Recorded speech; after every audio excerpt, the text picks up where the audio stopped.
जब ज़ेनिया को पता चलता है कि फेरूज दरअसल दानिश का पार्टनर है, तो वो फौरन फेरूज को कॉल करती है ताकि वो शहराम और फरियाल के दरमियान गलत फहमियां पैदा कर सके।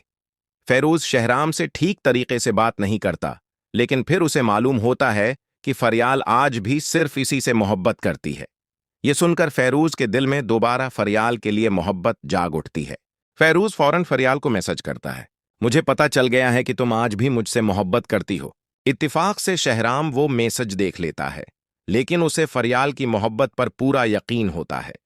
एक दिन जब फरियाल आफस से वापस आ रही होती है तो अचानक फेरूज उसके सामने आ जाता है। मुझे तुमसे बहुत जरूरी बात करनी है। फरियाल गुस्से में कहती है, मैं तुमसे कोई बात नहीं करना चाहती, मेरे रास्ते से हट जाओ। लेकिन फेरूज चीख कर कहता है, अगर तुम यहां से गई तो मैं अभी खुदकुशी कर लूंगा। मजबूरी में फरियाल उसके साथ एक रेस्टोरेंट चली जाती है। लेकिन दोस्तों, उन्हें क्या मालूम था कि ज़ेनिया छिपकर उन दोनों की वीडियो बना रही है। ज़ीनिया फौरन वो वीडियो शहराम को भेज देती है। वीडियो देखते ही शहराम का गुस्सा आसमान पर पहुंच जाता है और वो फरियाल के खिलाफ हो जाता है।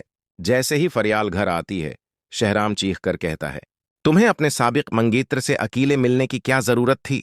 फरियाल रोते हुए कहती है, मैं सिर्फ उसे ये बताने गई थी कि मैं उससे मोहब्बत नहीं करती और वो मुझे परेशान न करे। लेकिन शहराम का गुस्सा कम नहीं होता। फरियाल शहराम का ये रूप बर्दाश्त नहीं कर पाती। अचानक उसे चुक्कर आते हैं और वो बेहोश होकर जमीन पर गिर जाती है। ये देखकर नशात बेगम भागती हुई आती हैं और उसे उठाने की कोशिश करती हैं, मगर फरियाल की आंखें नहीं खुलती। ये सब देखकर शहराम घबरा जाता है और फौरन फरियाल को अस्पताल ले जाता है। दूसरी तरफ जब दानिश को पता चलता है कि ज़ीनिया आज भी शहराम से मोहब्बत करती है और उसने फरियाल का घर बर्बाद करने की कोशिश की है, तो उसके जिस्म में आग लग जाती है। दानिश गुस्से में आकर ज़ीनिया को जोरदार थप्पड़ मारता है। मेरी जिंदगी में तुम्हारे लिए अब कोई जगह नहीं। वो ज़ीनिया को घर से धक्के देकर निकाल देता है।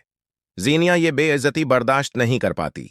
इसके सर में शदीद दर्द शुरू हो जाता है और वो पागलों जैसी हरकतें करने लगती है।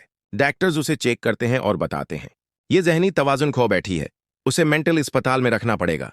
इधर दुबई में ज़ुरार महक को अस्पताल ले जाता है, जहां पता चलता है कि उनके यहां बेटे की पैदाइश हुई है। ज़ुरार खुशी से पागल हो जाता है। इसी दौरान उसे उसकी मां सीरत का फोन आता है।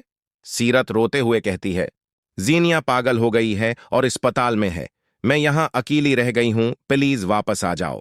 ये सुनकर ज़ुरार और महक अपने बच्चे के साथ फौरन पाकिस्तान वापस आ जाते हैं। दूसरी तरफ डॉक्टर अस्पताल से बाहर आकर शहराम को खुशखबरी देता है, मुबारक हो, फरियाल मां बनने वाली है।